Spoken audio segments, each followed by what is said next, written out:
সুপ্রভাত দর্শক বন্ধুরা, এজিডি লাইভ 24/7 আপনারা সবাই স্বাগত। আজ অর্থাৎ 9 জ্যৈষ্ঠ 1433 বাংলা, রবিবার, ইংরেজি 24শে মে 2026 সানডে। দেখে নিচ্ছি আমার কাছে যে কয়েকটা পত্রিকা আছে, এগুলোতে কি কি সংবাদ শিরোনাম রয়েছে। স্যান্দন পত্রিকা প্রথম পাতা থেকে দেখছি এবার স্মার্ট বর্ডার প্রস্তুতি শুরু। তারপর রয়েছে পাইপ আছে জল নেই, বাগবাসায় জনদুর্ভোগ। তারপর নেতাদের বৈভব বাড়ছে, ব্রুদের অভাবের 12 মাসা। তারপর রয়েছে ফের দামলো জ্বালানির দাম। তারপর রয়েছে টিএসআর এ আরদালি প্রথা, শ্রম শোষণে বাড়ছে ক্ষোভ। তারপরে শহরে সমন্বয়হীন সংস্কারের সমস্যা বাড়ছে। তারপর গন্ডাছড়া যানবাহনে হামলা, আতঙ্ক। বজ্রপাতে ভাই বোনের মৃত্যু। এই সংবাদটিও স্থান পেয়েছে এই পত্রিকায় প্রথম পাতায়। তারপর হচ্ছে পুলিশের কারি কারি টাকা শিকড় ছড়ানো সদরে। তারপর হচ্ছে কেন্দ্রে আরো 20 বছর বিপ্লব। তারপরে গরমে মৃত 16। অর্থাৎ গরমে পুড়ছে দেশের বিস্তীর্ণ অঞ্চল, উত্তর থেকে পূর্ব বিস্তীর্ণ অঞ্চল তাপপ্রবাহের কবলে। সেই তালিকায় রয়েছে তেলেঙ্গানাও।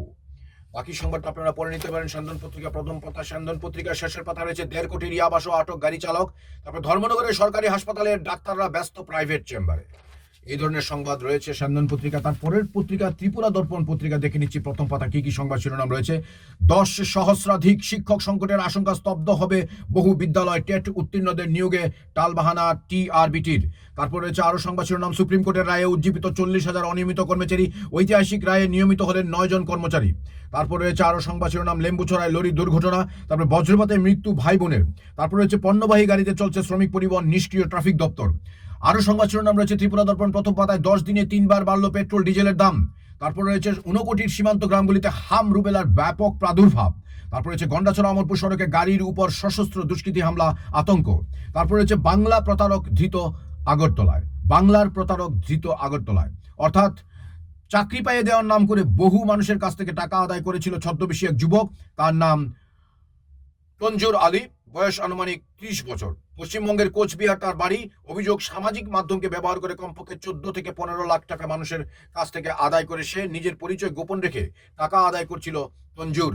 বাকি সংবাদটা আপনারা পড়ে নেবেন ত্রিপুরা দর্পণ প্রথম পাতায়। ত্রিপুরা দর্পণ শেষের পাতায় রয়েছে ক্রীড়া দর্পণ, সদরে দলের গো ফাইনালে খেলা নিশ্চিত, সোনামরাও জয়ী। তারপর হচ্ছে রাজ্যভিত্তিক মেধায় আজ। তারপর হচ্ছে একই টেস্টে লাল এবং গোলাপি বল, ভাবনা চিন্তা শুরু আইসিসির। তারপর হন্য হয়ে খুঁজছেও কোচ পাচ্ছে না চেন্নাই। তারপর রয়েছে রাজ্যভিত্তিক সামার টেবিল টেনিস টুর্নামেন্টের উদ্বোধন। তারপর আমবাসা জয় করলো সদর, বি খোয়াইকে হারালো বিশালগড়। তারপর সাবরুমকে হারালো শান্তিবাজার, অপর একটি ম্যাচ পরিত্যক্ত। তো ভারতে দেখা যাবে ফুটবল বিশ্বকাপ। তারপর বিশ্বকাপের আগে আর্জেন্টিনার শিবিরে দুশ্চিন্তা, অনিশ্চিত মার্টিনেজ। তারপর 2026 বিশ্বকাপে খেলছেন মেসি। এই ধরনের সংবাদ শিরোনাম রয়েছে ত্রিপুরা দর্পণ পত্রিকায়। তারপর দেখে নেব আরেকটি পত্রিকা আমার হাতে রয়েছে আজকের দিনে, ত্রিপুরা ভবিষ্যৎ প্রথম পাতায় রয়েছে 15 আগস্টের আগে দেশে ফেরার প্রস্তুতি নিচ্ছেন শেখ হাসিনা। ভারতে অবস্থানরত আওয়ামী লীগ সভাপতি ও সাবেক প্রধানমন্ত্রী শেখ হাসিনা দেশে ফেরার চূড়ান্ত প্রস্তুতি নিচ্ছেন বলে দলীয় বিভিন্ন সূত্রে জানা গেছে। ইতিমধ্যে তিনি ভারত সরকারের সঙ্গে তাঁর প্রয়োজনীয় আলোচনা শেষ করেছেন এবং বাংলাদেশে ফেরার বিষয়ে নিজের ইচ্ছা ও কার্যকর পদক্ষেপ সম্পর্কে দিল্লিকে অবহিত করেছেন। সবকিছু ঠিক থাকলে আগামী 15 আগস্টের আগেই তিনি দিল্লির কাছে ট্রাভেল পাস বা ভ্রমণ অনুমতির জন্য আবেদন করতে পারেন। আওয়ামী লীগের কেন্দ্রীয় পর্যায়ের একাধিক নেতা এবং শেখ হাসিনার ঘনিষ্ঠ সূত্রগুলো বলছে, দীর্ঘ সময় পর দেশে ফিরে আসার বিষয়ে শেখ হাসিনা এখন অনেকটাই দৃঢ় প্রতিজ্ঞ। তিনি তাঁর মনোভাবের কথা ভারতীয় কর্তৃপক্ষকে জানিয়েছেন। দলীয় প্রধানের পক্ষ থেকে তৃণমূলের সব স্তরের নেতা কর্মীদের প্রস্তুত থাকার জন্য বিশেষ বার্তা পাঠানো হয়েছে। বাকি সংবাদটি আপনারা পড়ে নিতে পারেন ত্রিপুরা ভবিষ্যৎ প্রথম পাতায়। তারপর হচ্ছে ছদ্মবেশী প্রতারক পুলিশের জালে। আরো সংবাদ শিরোনাম রয়েছে পুজোর আগেই 14টি স্মার্ট রাস্তা। তারপর বজ্রঘাতে মর্মান্তিক মৃত্যু ভাই বোনের। তারপর হচ্ছে গলায় মাছের কাঁটা খুলতে পারে না আইজিএম। তারপর রিজার্ভ ব্যাংকের লভ্যাংশ।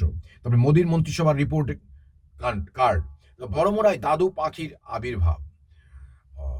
সত্যি খুবই ইন্টারেস্টিং এবং দেখতে অনেকটা মানুষের চেহারার মতোই, বয়স্ক দাদুর মতো। আপনারা দেখে নিতে পারেন পত্রিকাটি একটি চমকপ্রদ সংবাদ রয়েছে। এটা পুরোটা পাখির মতো, কিন্তু মাথায় কপাল রয়েছে, কপালে ভাঁজ রয়েছে, চোখ মানুষের মতো রয়েছে, শুধু নাক এবং মুখটায় এবং মাথায় যে চুলগুলো পাঁকা। বর্মরায় দাদু পাখির আবির্ভাব। মাই গশ। ত্রিপুরার বর্মুরা পাহাড়ে নাকি দেখা মিলেছে এক অদ্ভুত প্রাণীর। আর সেই ভিডিও সামাজিক মাধ্যমে ছড়িয়ে পড়তে শুরু হয়েছে তুমুল আলোচনা, হাসি, ঠাট্টা আর কৌতূহল। কেউ বলছেন এটি বিরল প্রজাতির কোনো পাখি, কেউ দাবি করছেন এ তো নিশ্চিত এলিয়ান, আবার নেটিজেনদের একাংশ মজা করে নাম দিয়েছেন দাদু পাখি। ভিডিওটি প্রথম কে ধারণ করেছেন বা ঠিক কোথায় তোলা হয়েছে তা এখনো স্পষ্ট নয়, তবে গতকাল থেকে ফেসবুক, হোয়াটসঅ্যাপ ও ইনস্টাগ্রামে ভিডিওটি ঘুরছে ঝড়ের গতিতে। কয়েক সেকেন্ডের সেই ভিডিওতেই দেখা যাচ্ছে অদ্ভুত চেহারার এক প্রাণী, যার চলাফেরা দেখে অনেকেই অবাক। আর তারপর থেকে শুরু হয়েছে গবেষণা। সামাজিক মাধ্যমে কেউ লিখেছেন এটা নিশ্চয়ই মঙ্গল গ্রহ থেকে এসেছে, আবার আরেকজনের মন্তব্য দাদু বিকেলে হাঁটতে বের হয়েছিল, ক্যামেরায় ধরা পড়ে গেছে। কেউ তো আবার প্রাণীটির জন্য নতুন বৈজ্ঞানিক নাম ও দিয়ে দ্বিতীয় পাতায় দেখুন। আমি দেখে নিচ্ছি, সত্যি এটা এত একটি গুরুত্বপূর্ণ সংবাদ। দাদু পাখি,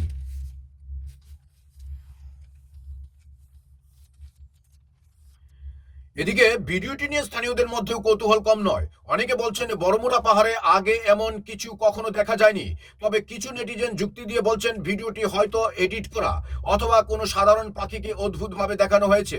যদিও ভিডিওর সত্যতা এখনো নিশ্চিত হয়নি, তবু দাদু পাখি এখন সামাজিক মাধ্যমের নতুন সুপারস্টার। মিম পেজ থেকে শুরু করে কমেন্ট সেকশন, সর্বত্র এখন একটাই আলোচনা, দাদু পাখি আসলে কি? তবে বিশেষজ্ঞদের একাংশ মনে করিয়ে দিচ্ছেন সামাজিক মাধ্যমে ভাইরাল হওয়ার সব ভিডিও সত্য নাও হতে পারে। তাই হাসি মজাক চলুক, কিন্তু কোনো তথ্য বিশ্বাস করার আগে যাচাই করাও জরুরি। সত্যি এলিয়েন হোক বা স্রেফ ভাইরাল মজা, আপাতত বড়মুড়া দাদু পাখি নেট দুনিয়ার সবচেয়ে আলোচিত চরিত্র। যাই হোক, খুবই ইন্টারেস্টিং একটি সংবাদ।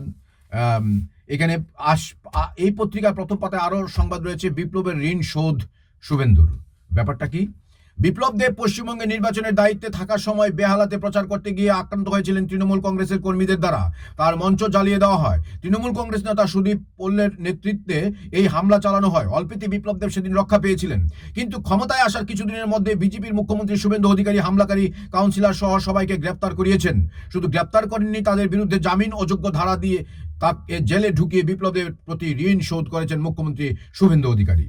যাই হোক, আরেকটি সংবাদ রয়েছে, মানিক নয় বর্ণালীকে গুরুত্ব দিচ্ছে ধর্মনগরের পুলিশ। ধর্মনগরের প্রয়াত শাসক দলীয় যুবনেতা রাহুল কিশোর রায়ের মৃত্যু মামলায় এখনো পর্যন্ত কোনো অভিযুক্তকে গ্রেপ্তার করতে না পারায় ক্ষোভ বাড়ছে পরিবার ও স্থানীয় মহলে। ডিএমএনপিএস কেস নাম্বার 2026 ডিএমএনএল 27 দায়ের হওয়ার পরও তদন্তের দৃশ্যমান অগ্রগতি না থাকায় পুলিশের ভূমিকা নিয়ে উঠছে একাধিক প্রশ্ন, বিশেষ করে থানার ওসি এবং জেলার পুলিশ সুপারের। বাকি সংবাদটা আমরা দুইয়ের পাতায় দেখে নিন। আরেকটি সংবাদ রয়েছে, ত্রিপুরা ভবিষ্যৎ প্রথম পাতায় কন্টেন্ট ক্রিয়েটারের বিরুদ্ধে মামলা।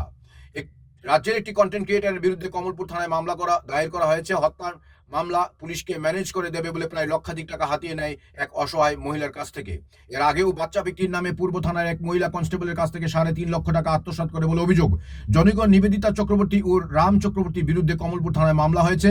বিএনএস এর 308, 351 ধারায় জামিন অযোগ্য মামলা নিয়েছে পুলিশ। ত্রিপুরা ভবিষ্যৎ শেষের পাতায় দেখছি কি সংবাদ রয়েছে। এখানে অটো দুর্ঘটনায় আহত 4, মামলায় জয়ীদের সংবর্ধনা, তারপর কৃতি ছাত্রীদের সংবর্ধনা জ্ঞাপন, বিজেপি থেকে বহিষ্কার, তারপর লেকচুনি বাজারে বিনামূল্যে স্বাস্থ্য শিবির ইত্যাদি। খয়েরপুরে অপরাধের মদতদাতাকে খোদ পুলিশেই। এ ধরনের সংবাদ রয়েছে। আরও রয়েছে, যুব সঙ্গম কর্মসূচিতে হরিয়ানার শিক্ষার্থীদের রাজ্য সফর, রাজ্যপালের সঙ্গে সৌজন্য সাক্ষাৎ, 12 বছর ধরে নিখোঁজ যুবক কাঠগড়ায় টিএসআর জওয়ান। তারপর রয়েছে ভিলেজ বোটে মথার তৎপরতা। তারপর চুরাইবাড়িতে ধরা পড়লো বাংলাদেশি অনুপ্রবেশকারী। তারপর 35 বছরের পৈতৃক সম্পত্তি বিরোধ নিয়ে থানায় মামলা। আরও রয়েছে সংবাদ শিরোনাম, বিজেপি সাংগঠনিক ভিত মজবুত করতে প্রশিক্ষণ শিবির শুরু। তারপর রয়েছে, স্টিয়ারিং লক হয়ে জাতীয় সড়কে উল্টে গেল পণ্য বোঝাই লরি, প্রাণে বাঁচলেন চালক। তারপর কৃষ্ণপুরে বিজেপির প্রশিক্ষণ শিবির। দর্শক বন্ধুরা, এজিটি লাইভ 24/7 পত্রপত্রিকা পাঠ এখানেই সমাপ্ত। আমার সঙ্গে এতক্ষণ থাকার জন্য আপনাদের সবাইকে অসংখ্য ধন্যবাদ। আজ রবিবার, দিনটি খুব ভালো কাটুক আপনাদের সবার, এই শুভেচ্ছা রইল। সবাইকে নমস্কার। আমাদের পরিবেশিত এই সংবাদটি দেখার জন্য ধন্যবাদ। চিনিও কক্তমা নাইমা বাগুই বেলায় হাম্বাই। ये न्यूज़ कंटेंट देखने के लिए शुक्रिया। अगर आपका कोई सुझाव है तो हमें कमेंट कीजिए, सब्सक्राइब कीजिए AGT live 24/7। Thanks for watching AGT Live 24/7.